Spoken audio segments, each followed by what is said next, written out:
What's happening, Lou? Nate, how you doing, buddy? All right, Wes is on. There's Adam. He's here. Uh, How you doing? No, not too bad. Just you gotta love technology, right? Yeah, this is my first time doing this.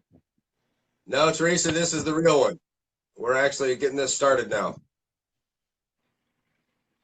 Well, I'll change it, Wes.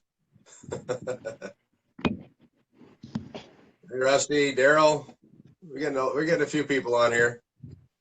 The ones that ain't on, they can come back and they can watch it in a little bit. Hey, Lauren, all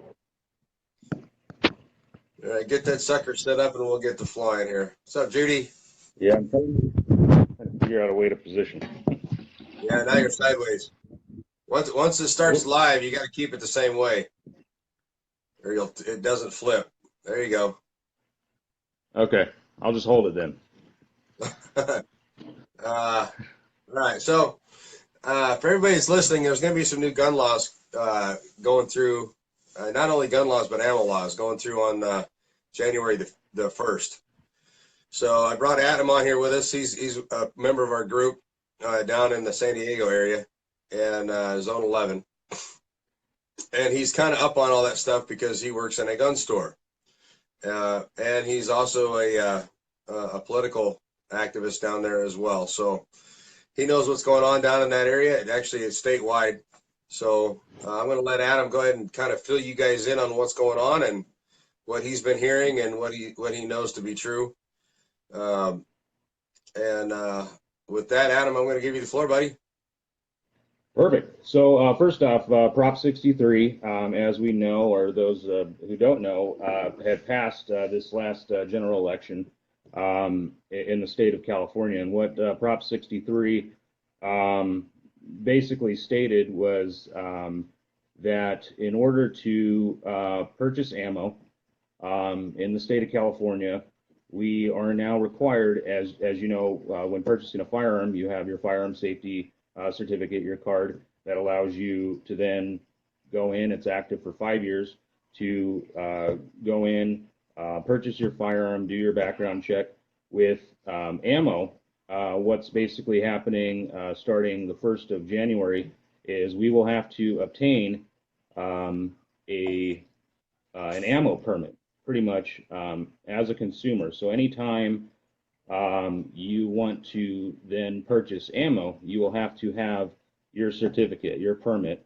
That permit is good for 4 years. Within that, you're also going to be required to do a background check anytime you purchase ammo. Okay, so what? Now you're only going to be allowed to buy what, 500 rounds per month? Is that what it is? Every 30 days? From what I'm hearing, that's what they're implementing. It was very unclear on the legislation, but that's what the word is that I've been hearing. It's basically as a firearm, you can only purchase one firearm per month, and it would be the same going forth with ammunition as well. Right. Yeah. And the politicians that write these stupid things up write things in such a way that the idea is to get us frustrated so we just give up. And if you read through some of this crap, it's you almost have to have a lawyer trying to decipher it for you so that you understand what your rights are and everything else. And everybody thinks it's BS. Now, I know that you had a discussion with some guys from our group on Zello yesterday or day before. I think it was yesterday, you said. And a lot of people didn't know what the laws were. So that's kind of why we came on today to kind of let everybody know what the laws are going to say and what you have to do to comply. Of course. Now, we're not telling anybody that they have to do whatever. It's it's an individual choice. You make the choices. We're just giving you the info. Keep in mind, everybody has to make their own choices. So with that said, I know that there's quite a few options now with the rifles that you can do to be compliant. That way you can go to a range and no one's going to bother you if you go in there with something you'd like to shoot. keep in mind a lot of the ranges and things that we go to, Leos go there, and shoot as well. So, what's to say that if you have something that's not legal, they decide they want to check it. Yeah, law enforcement will be able to check your rifles. With that going forward, you have multiple options. All of us in the gun industry have been coming up with ways to get around these laws. So, in effect, in July, you can choose to register your firearm as an assault weapon. That will then allow you to keep your bullet button, keep all the evil features. If you purchased a rifle past 2014, it's already registered. You just need to register it as an assault weapon. With that said, we also you're allowed or able to make your rifle featureless. So you have to take off what they have defined the evil features, which is pistol grip, adjustable stock, and then a flash hider. Right. I'm sure all the scary components that make it go bang, right? Exactly. Or you can add a mag lock, which is basically makes your magazine fixed. In order to release the magazine on your firearm, you have to then remove your lower and upper to then eject the magazine. Right. Now, see, I have a mag lock on one of mine that I go out and I shoot with, just for the precaution of, in case there's a Leo there and they want to check my rifle, or if you go to a range that won't let you use anything that's not compliant. There are some of them out there. So, basically the way the mag lock works for me is, the only thing that sucks about it is the fact that the bolt has to be closed for you to be able to open up your magazine, or I'm sorry, open up your rifle. So, you say you shoot, you get through your 10 rounds, and then once you're done, the magazine or the bolt is still open. You have to close the bolt, and then you can open up the mag, because you can't open up the gun. You can't open the gun up with the bolt open. Correct. The mag lock's also a pain in the ass, because if you have a jam, and your bolt's stuck open, you can't eject your magazine. So now they're making it to where the laws that they put in place is actually almost making the weapon more dangerous than what it is originally. So I agree. Featureless, you're looking at $160 to make a rifle featureless, and you're looking at $60-$70 to put a mag lock on, and you get to keep all those scary features. Or you can, again, like Adam said, register it as an assault weapon. It's going to be each person's individual choice on what they do, but if you're going to stay compliant and you want to obey the laws, which our group is a lawful group, we don't ever post anything in our groups and everything contrary to that. So everybody's going to have to make a choice. If you get caught with something that's not legal, then you risk losing your gun rights, and then you become a criminal. So, it's something that you have to weigh out the pros and cons of each thing. Now, you were telling me last night on the phone that you had heard something about the possibly, and you can elaborate on this if you want to or not. It's up to you. Do you think if there's any chance that the ammo law is going to get delayed?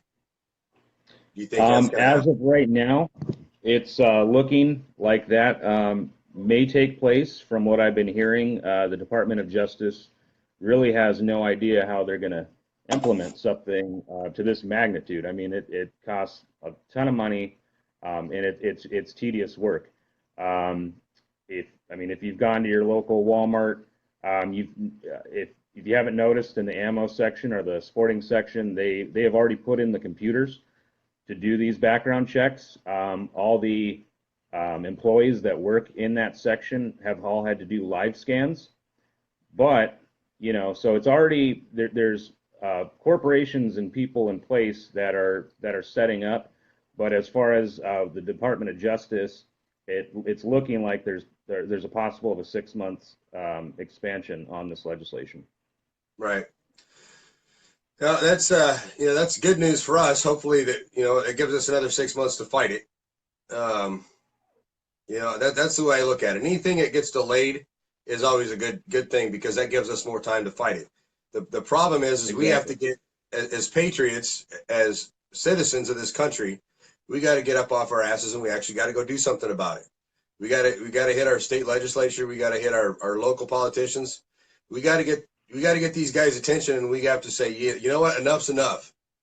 And if we can't do that, what was it, a year or two ago, there was a big petition drive trying to get out there to, stop a bunch of this illegal legislation that was going on with the gun laws. We needed 80,000 signatures per petition. We didn't get it. How many gun owners do you think, Adam, are in this state right now?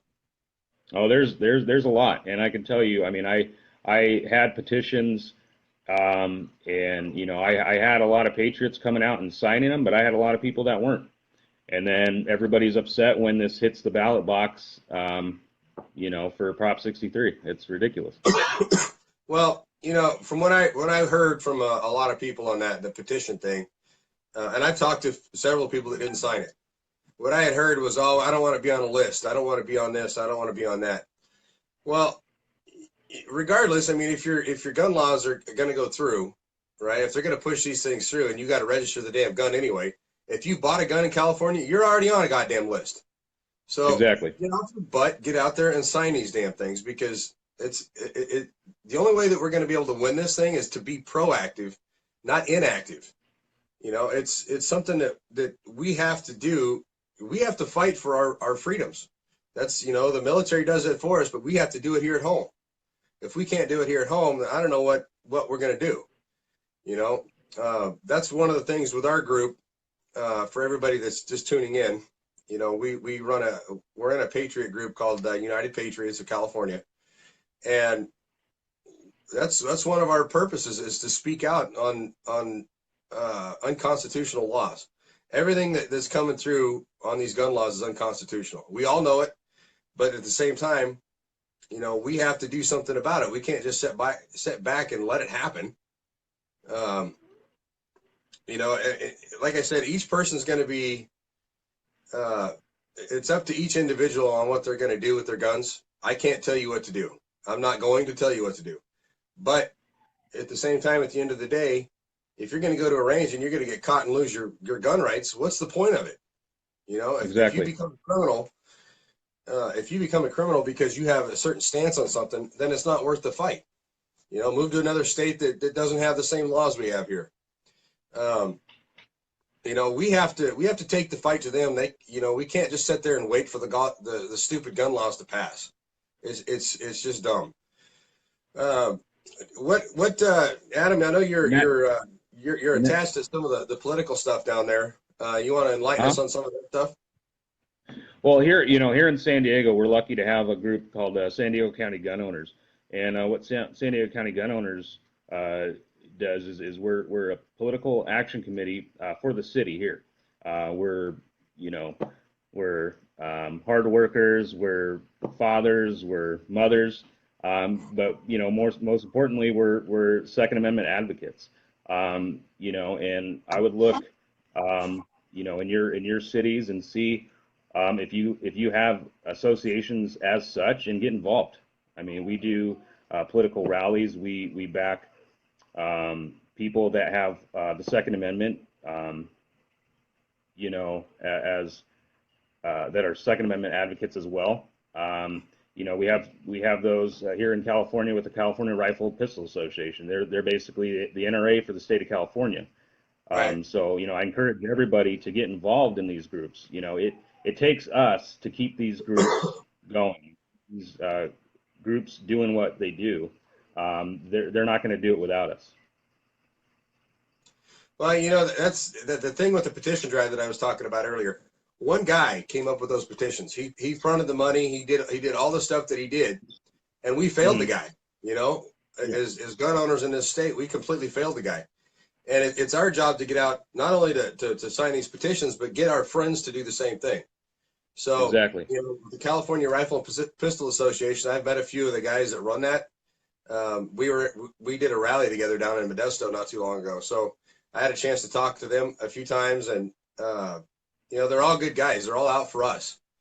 So we gotta bust our ass to get out there and do this stuff, and support them, the NRA, all that stuff. I'm a member of the NRA. I hope everybody watching this is. They're out there for us. Now, do me a favor, Adam. Can you enlighten us on? I know certain groups have insurance for firearms and that kind of stuff. Can you fill us in on some of that stuff? That's stuff that I don't know personally, but maybe you could fill us in on some of the insurance stuff that they carry. As far as insurance on your firearms? Yes. Like, say you have a CCW, right? Well, not on your firearm. Say you have a CCW and you have to use it. You know what I mean? You have to protect yourself or something. And don't some of these groups, don't they have an insurance that will kind of cover you if you have to use deadly force? Pretty much any of the groups that I'm. Adam, I lost you. I think you're covering your speaker up. Oh, there you go. Can you hear me? Okay. So pretty much every group that I'm involved in, including the NRA, the California Rifle and Pistol Association, and the San Diego County Gun Owners, we do have lawyers that are there to back members in a time of need. They also do, the NRA does offer insurance as well, but here with San Diego County Gun Owners, we do have lawyers on standby that if we were, as a CCW holder, if we were to get in any kind of trouble, the first thing they're going to do is go after the CCW holder. So we do have a lawyer present, our lawyers present that are there to have our back when needed. Okay. Well, everybody knows in the state of California that they don't want us to have guns. So, I think that I heard the other day that some idiot was on Tucker Carlson. He's trying to go after muzzle loaders, for crying out loud.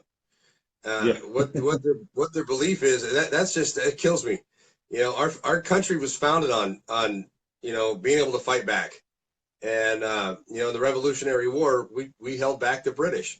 That was 3% of the country did that. I mean, the population. So it's one of those things where, if you know a little bit of history, one of the reasons that we've never been invaded on the mainland of the United States, and I think it was a Japanese general had said this, that you can't invade the United States because there'd be a gun behind every blade of grass. And you know what? There's a lot of truth to that.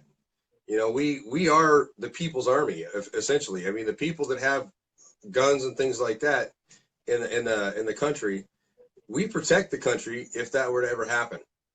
And every person, man, woman, and child should be able to own a firearm. Obviously, the child part of that at a certain age. But I think it goes back to being able to teach. When I was in high school, or when I was in school in Colorado, I had a permit to be able to shoot a firearm and go hunting by the time I was like 9 years old. Mm-hmm. So, we had hunter safety courses and all that stuff we had to take. That stuff needs to come back. In California, I don't know if they offer that for kids or not, but, we did some stuff in schools.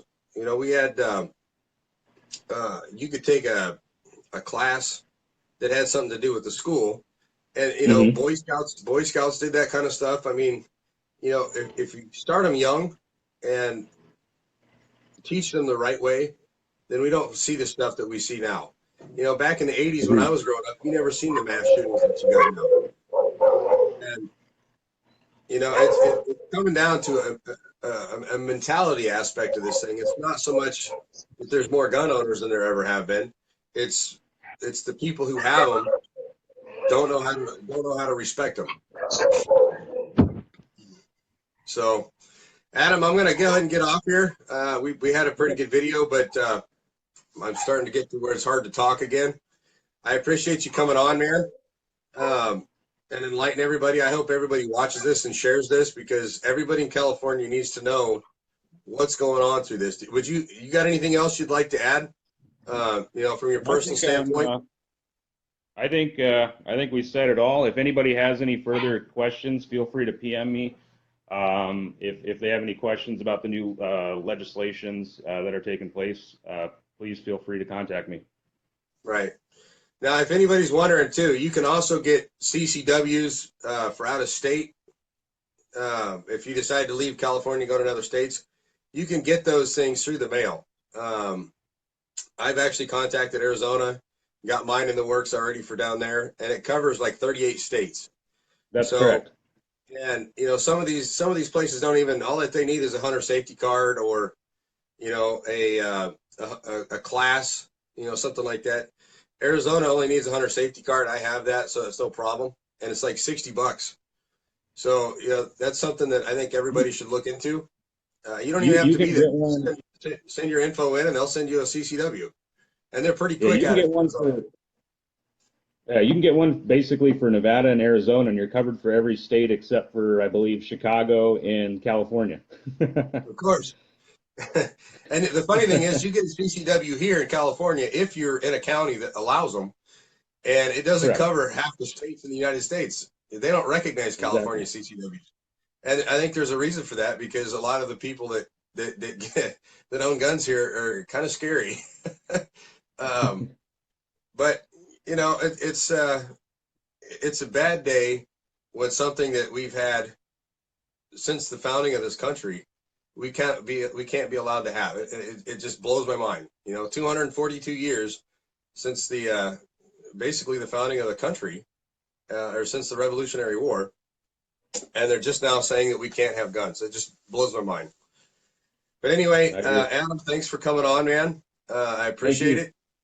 And let's get out there and let's actually do some work, guys. We got to be proactive rather than inactive, and go out and talk to your congressman. Call them up on the phone. Chew their asses.